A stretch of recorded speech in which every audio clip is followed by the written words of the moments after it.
Lumipas na ang isang araw matapos malasin si Kulas sa kanyang pagtitinda ng tsinelas. May maaasahan kaya siyang swerte sa kanyang mga kaibigan para mabawi ang kanilang pagkalugi kahapon?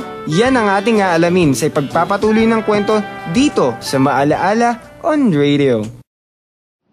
Mary J! Kamusta? Bakit di mo kasama si Kulas? Di ko alam. Baka nasa bahay siya. Nawalan siguro ng ganang magtinda. Ah, ganun ba?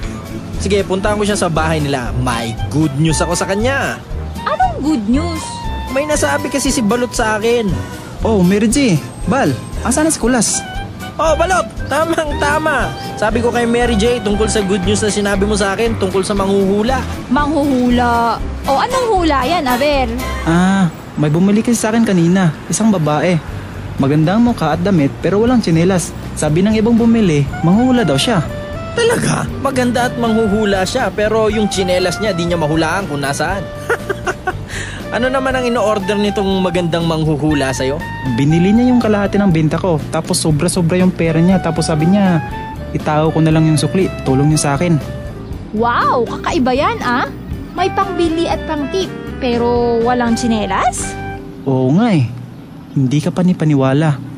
Kaya nga Mary J, sabi ko kay Balot, tawagin natin si Kulas, baka pwede niyang pagbentahan since walang tsinelas yung magandang aling bumili sa'yo. Magandang ideya yan, Bal. Sa katunayan, may nakapagsabi sa akin na itong aling ito ay nagmamayari ng isang pwesto ng tindahan malapit dito. Hanapin natin at dalhin natin si Kulas. Ayos yan, Balot. Tara, sunduin na natin si Kulas at sabay-sabay nating puntahan yung aling manghuhula. Hay nako, kayo na lang pumunta. Huwag niyo akong idamay dyan sa idea niyo. Marami pa akong gagawin, no? KJ talaga tong si Mary J. Dapat KJ na lang, hindi na Mary J. Kung alam lang niya, baka balang araw swertihin itong si Kulas pag napuntahan niya yung manghuhula. Sana nga maging okay tong plano natin, Bal. Para di naman laging aburido itong si Kulas. Sige, Bal, tara!